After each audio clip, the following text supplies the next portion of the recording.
Hey guys, welcome to That Florida Feeling. How are you guys this week? I hope everybody's doing good. Thank you to everyone who's reached out via Facebook, Instagram, Twitter, TikTok. I finally got my Facebook back. It's a miracle.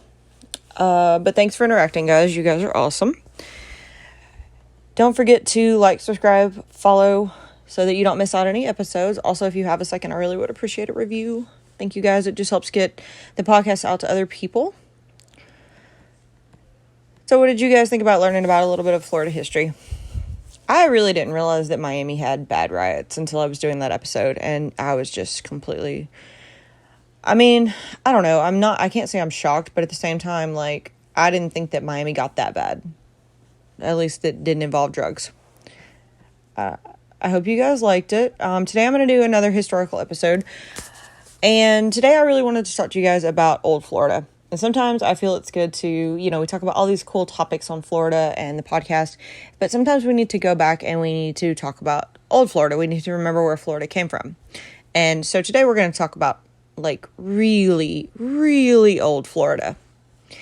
And the part I really want to talk to you about is when Florida was a Spanish territory. Because as we know, Florida was, explored and founded by Spain, and then the British took over, and then the Spanish took back over, and then the U.S. took over, and then it finally became a state. But what I want to talk to you about is the very first, when Florida was a Spanish territory, and just how wild of a frontier and how much exploration they really did. And we do know that since, Spain did find Florida, the Spanish are the reason that Florida is named Florida. And we know that St. Augustine was the first continuously inhabited city thanks to the Spanish, and that Ponce de Leon was the first person to claim Florida. But what was it really like?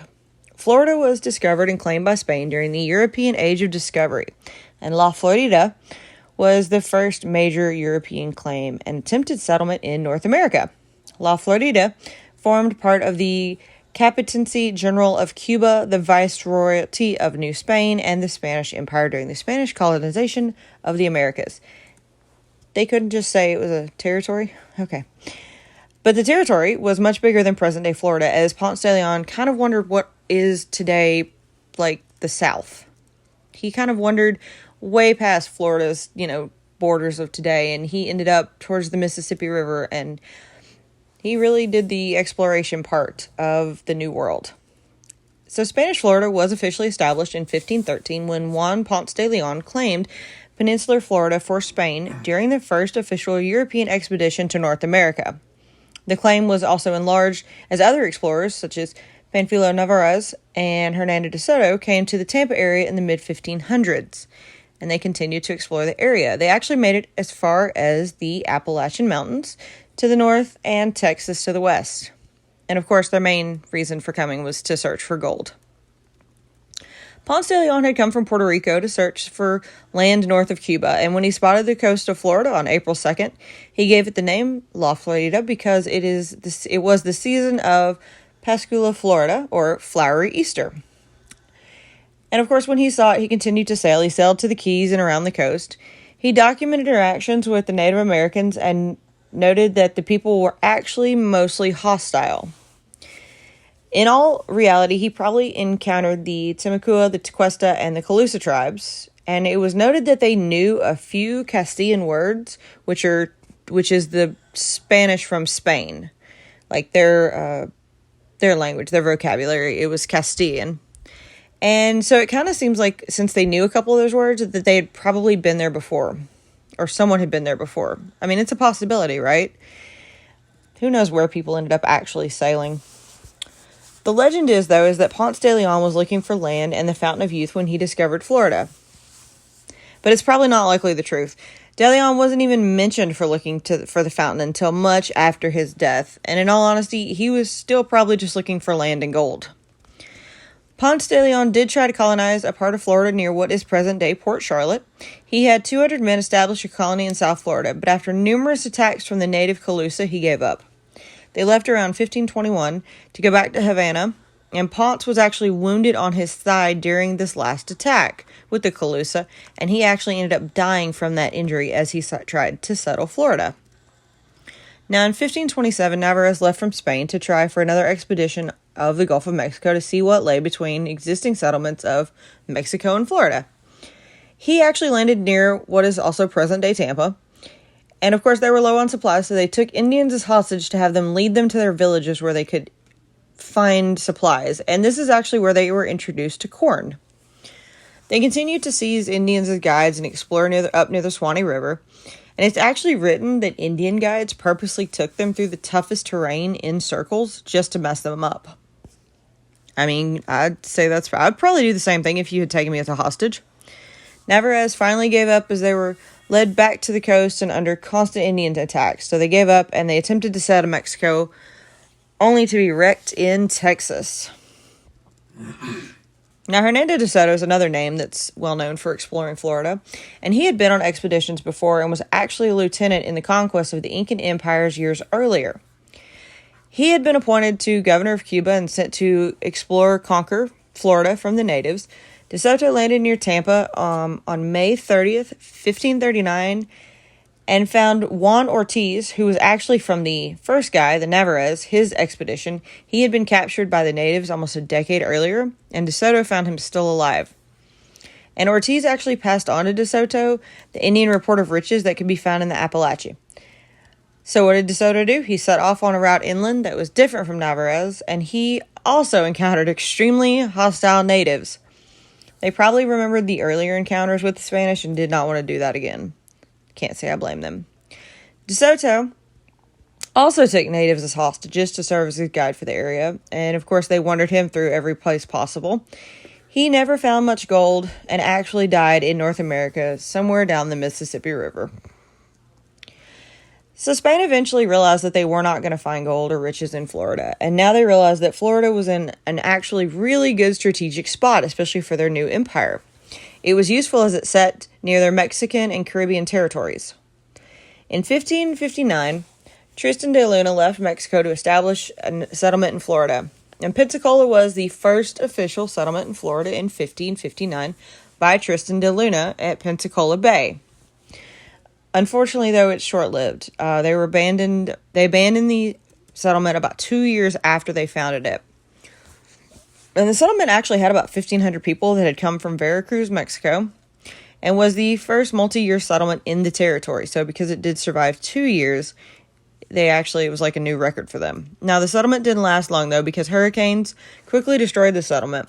It was ultimately destroyed on September 19th, 1559, and it killed an unknown amount of people and sank 6 of the 11 ships they had and absolutely decimated their supplies. The survivors didn't give up, though. They moved around in an effort to survive, and after 2 years, they left the coast and abandoned the area and realized that it was just not worth it. The failure actually made people believe that Florida was too dangerous, so they ignored the territory for about 137 years. So since early settlements in Florida had been seen as a failure, they didn't want to do it. But then they heard that the French were going to settle what was North Florida. And they began to take this seriously. They needed to settle. They needed to claim their land. So the French had sent Jean Ribault. He was the commander of the area, and he created settlements in what is present-day South Carolina. And he sent his lieutenant, René Laudonnière, on an expedition to found a haven for Protestant Huguenots. They wanted their own colony. So the Protestant Huguenots needed their own place to worship and to live, and he sent him to Florida to look for a place. And eventually, they did found one. The Fort Caroline, which is outside of what is present-day Jacksonville, you can actually visit Fort Caroline, is where the Huguenot colony was kind of settled. And the settlement had troubles. It had troubles from the beginning. They had troubles getting supplies, and they had trouble keeping people. And I think the funniest part of all this is because they had trouble getting supplies, this actually caused them to engage in piracy against the Spanish missions and colony. So they were just stealing from their neighbor. And of course, the Spanish took this very seriously, and as King Philip II of Spain appointed Pedro Menendez de Avilés over Florida, he was the new the governor, and he wanted them gone. He wanted all the non-Spanish out of his territory. So, Avilés sailed to Florida. He also sailed to Florida at the same time Ribault had come around the area from South Carolina. And Avilés knew that the French were to the north, but he wasted no time in founding St. Augustine, which is the still thriving place it is, today. It's a fun place to visit. You learn a lot of history. So Aviles has founded this new town and quickly sets his sight on Fort Caroline. And Ribald sets his sight on St. Augustine. They wanted each other gone. They were out for blood. Now, Aviles set out on foot while Ribald chose to sail south. He thought it would be faster and he would have he'd be able to get a jump on them. Of course, as Aviles is marching towards it, Ribald is blown off course, caught in a storm, and the Spanish marched straight on to Fort Caroline. And because most people had chosen to sail south, it was lightly guarded and the Spanish easily took it over. They did spare the women and children, and 25 men were actually able to escape. Now, Aviles went back south after he had claimed Fort Caroline, and he was going to go back to St. Augustine, and he found the shipwrecked Huguenots. And this is what is known as Matanzas today, because that's the spot where he killed them. And that's why if you ever go to St. Augustine, it's Matanzas Inlet, Matanzas Bay. That's named after this spot, which they think is a little bit more north than the actual city itself. They think it's more towards Fort Matanzas. And so it's a little bit further south from where it is. Sorry, I said north. It's a little bit further south of the city than it is today. By the way, if you have a chance to check out Fort Matanzas, I definitely recommend going. So Aviles got down there, he found the Huguenots and he killed them, and he decided that they weren't going to play this anymore. He pushed everyone out of Fort Caroline and renamed it Fort San Mateo. Now, Fort San Mateo did not have a good time. Fort San Mateo only lasted a little bit because Dominique de Gourges, who was a Frenchman, surprised and killed everyone in the fort. He didn't want to take the fort for the French. He just simply wanted to destroy it. So the French gave up on their settlement in Florida after Dominique had gotten his revenge and left it to the Spanish.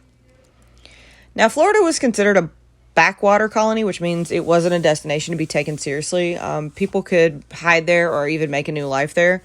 And the Spanish knew that Florida was vital to them, so they began to establish missions and work on natives and build fortifications. They remembered that it was in a great strategic spot, and they needed to take it seriously. So they started by building Fort Matanzas and Castillo de San Marco, and that was how they were going to fortify the area.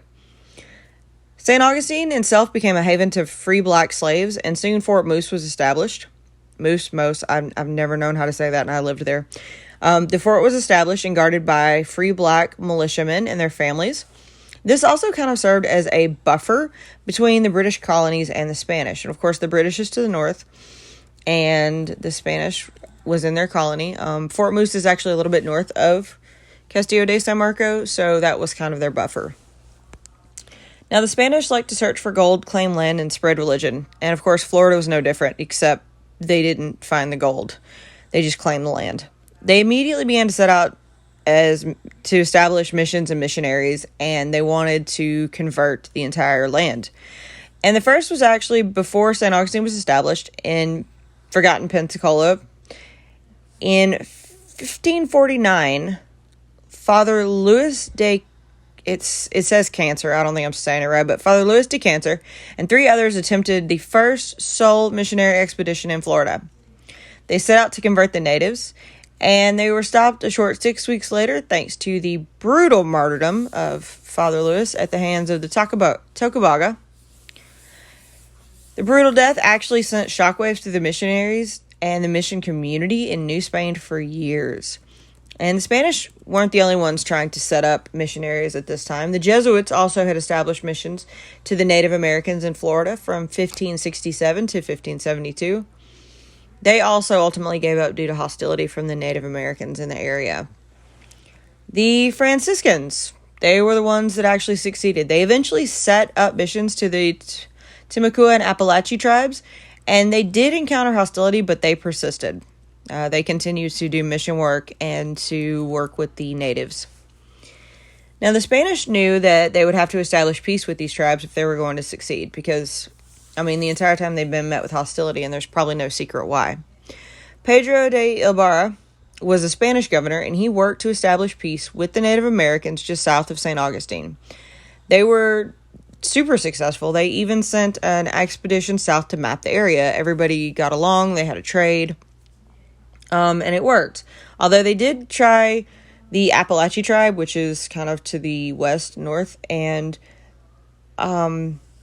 it didn't really work as well. It actually just resulted in a lot of Appalachians becoming workers for Spanish on their projects and on their ranches as prisoners. The Spanish continued to settle Florida and grow through the 17th and 18th century. They established more cities, including Pensacola again, and worked on keeping peace with the Native American tribes. They continuously had to fight off colonists as they began to settle north of St. Augustine. Like I said, the Spanish had already established Fort Moose, which was a safe haven for free black slaves. And in doing this, though, they actually encouraged the slaves from the southern states to come to Florida so that they would be free, and they just had to convert to Catholicism. Now, King Charles II of Spain even decreed that any slave who fled, been converted, and was baptized was free. A lot of them did go to St. Augustine, but Pensacola was also a haven for freed slaves. And they would actually convert and then serve in the militias against the British. Now, and that was also kind of Spain's way of getting people to come into their colony. Which, I think the fact that they recognized them as actual human beings and they were free was great. So I give them plenty of props on that one. But it is interesting that they didn't try to get any, the white people or the British or whatever. They just wanted, they mainly focused on that, and that actually is what helped them in the long run. Now, Florida has had an interesting and tumultuous period as it was founded. The early explorers were looking for gold, but actually found well-developed civilizations. The Native American tribes often resisted the Spanish. The Timucua, Calusa, Tequesta, Appalachia, Tocobaga, and Ayas people were all well established until the Spanish and other explorers began to wander the peninsula. And when they did so, they actually brought about the sharp decline of Native American tribes. Since a lot of Florida was claimed by the 1700s, whatever was uninhabited was actually because of the decline in native populations. So they were either, the disease killed them or the wars killed them, or they just kind of slowly joined in on the Spanish. But yeah, you can say the Spanish pretty much wiped out a lot of the tribes. The Creek people were eventually pushed into Spanish Florida along with slaves escaping the area, and they kind of developed into the new Seminole culture in Spanish Florida. Now, early Florida was harsh and deadly and unfriendly, and many different people tried to conquer it, but the Spanish finally succeeded, but not without its hardships. They had to deal with the natives who had been there long before, hurricanes and storms that battered the state, the wildlife, and worst factor of all was human greed. Florida was established through sheer determination from the Spanish and their unwillingness to let anyone else have the land. They fought for Florida and eventually made the ultimate mark on the Sunshine State through settlements, missions, and the history that they left on the state. I thought today would be a good day to just take a good look into Florida, its history. Remember where we all came from. And we do have the Spanish to thank for Florida, and some amazing cities founded it. They allowed their free slaves to peacefully exist at the time when people didn't want them to. And they allowed for growth at some costly expenses. But you know what they probably also had that they didn't realize? They probably had Florida Man. There's one in every group. Today's Florida Man actually comes to us from Osceola County. A man named Brad is in quotations, Brad, was arrested in a St. Cloud Walmart after trying to steal items. At the same time, 40 officers were inside as part of Shop with a Cop. I do believe that Brad wins the award for dumbest criminal in December. And if that does sound familiar, that was literally this last December. I hope you guys enjoyed learning about Florida's earliest days. I do think it's important to remember where we came from and not to repeat those mistakes, although no one's probably going out and claiming land, but you never know. Weirder things have happened. It is Florida. Thanks you guys for listening this week. Don't forget to be nice to one another, drink your water, wear your sunscreen, and as always, guys, that's your daily dose of sunshine.